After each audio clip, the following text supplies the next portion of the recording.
Hello everyone, আসসালামু আলাইকুম। Welcome back to my YouTube channel the notebook blog. আজকে আপনাদের সাথে শেয়ার করব চিকেন চাইনিজ ভেজিটেবল তৈরির রেসিপি। চলুন রেসিপিটি শুরু করা যাক। প্রথমে একটা ফ্রাই প্যানে পরিমাণ মতো পানি নিয়ে নেওয়া হয়েছে। পানির মধ্যে দিয়ে দেওয়া হচ্ছে হাফ চামচ পরিমাণ লবণ। এখন পানিটা ফুটে ওঠা পর্যন্ত অপেক্ষা করতে হবে।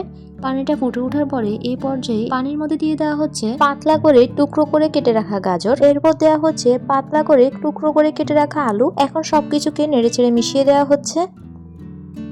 নেড়েচেড়ে মিশিয়ে দেওয়ার পরে এই পর্যায়ে আলু এবং গাজরের মধ্যে দিয়ে দেওয়া হচ্ছে আরো হাফ চামচ পরিমাণ লবণ।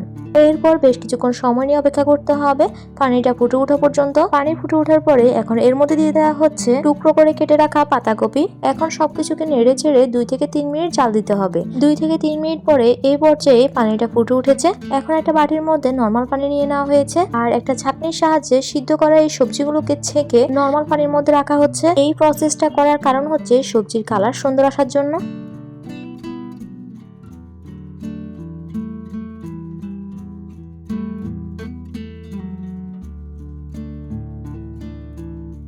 এই পর্যায়ে সবজিগুলো ছেঁকে নরমাল পানির মধ্যে দিয়ে দেওয়া হয়েছে। এখন নরমাল পানির মধ্যে সবজিগুলোকে নেড়ে ছেড়ে দেওয়া হচ্ছে। ঠিক একইভাবে পাতলা করে টুকরো করে রাখা পেঁপে সিদ্ধ করে ছাঁকনির সাহায্যে ছেঁকে নরমাল পানির মধ্যে দিয়ে দেওয়া হচ্ছে। এরপর সবজিগুলোকে নেড়ে ছেড়ে মিশিয়ে নেওয়া হচ্ছে। এই পর্যায়ে সবজির কালারটা দেখুন কতটা সুন্দর লাগছে। এই পর্যায়ে চুলায় একটা পাইপ্যান বসিয়ে দেওয়া হয়েছে আর পাইপ্যানের মধ্যে পরিমাণ মতো তেল দিয়ে দেওয়া হচ্ছে। তেল দেওয়া শেষে এখন তেলটা গরম হওয়া পর্যন্ত অপেক্ষা করতে হবে। তেলটা গরম হয়ে যাওয়ার পরে এই পর্যায়ে তেলের মধ্যে দিয়ে দেওয়া হচ্ছে 2 চামচ পেঁয়াজ কুচি, 1 চামচ রসুন বাটা, 1 চামচ আদা বাটা। এখন আদা বাটা, রসুন বাটা এবং পেঁয়াজ কুচি কিছুক্ষণ সময় নিয়ে ভেজে নেওয়া হচ্ছে। কিছুক্ষণ সময় নিয়ে ভেজে নেওয়ার পরে এই পর্যায়ে এর মধ্যে দিয়ে দেওয়া হচ্ছে হাফ চামচ পরিমাণ লবণ। এখন লবণটা মশলার সাথে ভালোভাবে মিশিয়ে নেওয়া হচ্ছে। মশলার সাথে লবণটা মিশানো শেষে এখন এই পর্যায়ে মশলার মধ্যে দিয়ে দেওয়া হচ্ছে 1 কাপ পরিমাণ চিকেন। এখন চিকেনটা মশলার মধ্যে ভালোভাবে নেড়েচেড়ে মিশিয়ে নেওয়া হচ্ছে। চিকেনের সাথে মশলা মিশানো শেষে এই পর্যায়ে পাইপ্যানটাকে ঢেকে দেওয়া হচ্ছে। পাইপ্যানটাকে ঢাকনা দিয়ে ঢেকে চিকেনটা 5 থেকে 10 মিনিট জাল দেওয়া হচ্ছে। 5 থেকে 10 মিনিট পরে পাইপ্যান থেকে ঢাকনাটাকে সরিয়ে চিকেনটাকে নেড়ে ছেড়ে দেওয়া হচ্ছে।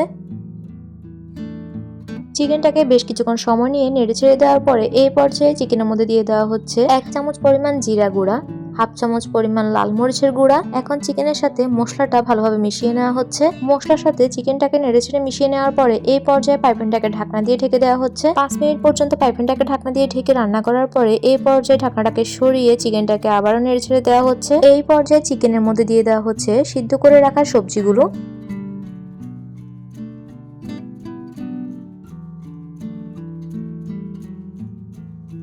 সবজিগুলো চিকেনের মধ্যে দেওয়া শেষে এখন সবজিগুলোকে চিকেনের সাথে ভালোভাবে নেড়েচেড়ে মিশিয়ে নেওয়া হচ্ছে।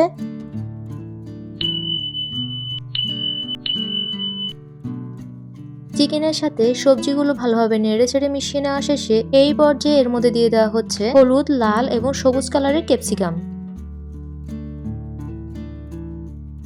এখন ক্যাপসিকামগুলো সবজি এবং চিকেনের সাথে ভালোভাবে নেড়েচেড়ে মিশিয়ে নেওয়া হচ্ছে। সবগুলো উপকরণ একসাথে মিশিয়ে নেওয়া শেষে এই পর্যায়ে চিকেন চাইনিজ ভেজিটেবলের সাথে দিয়ে দেওয়া হচ্ছে 3 কাপ পরিমাণ পানি।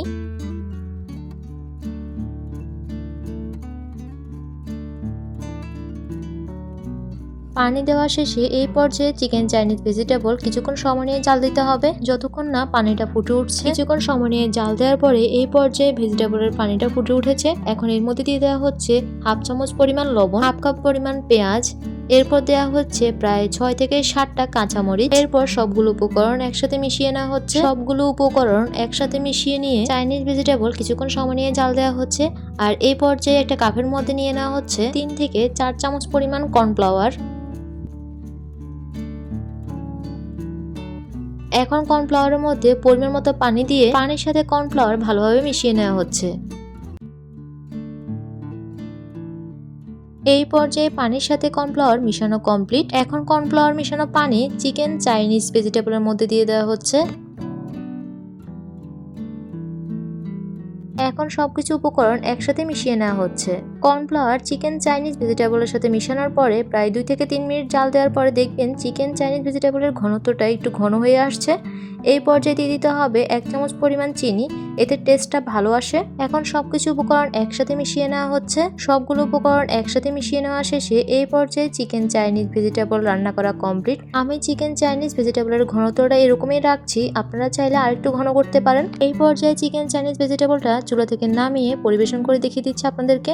এই মজাদার চিকেন চাইনিজ ভেজিটেবলটি একবার হলো রান্না করে খাবেন, আর একবার যদি এই রেসিপি ফলো করে চিকেন চাইনিজ ভেজিটেবল রান্না করে খান তাহলে আপনার বারবার খেতে ইচ্ছে করবে। সম্পূর্ণ ভিডিওটি দেখার জন্য সবাইকে অসংখ্য ধন্যবাদ।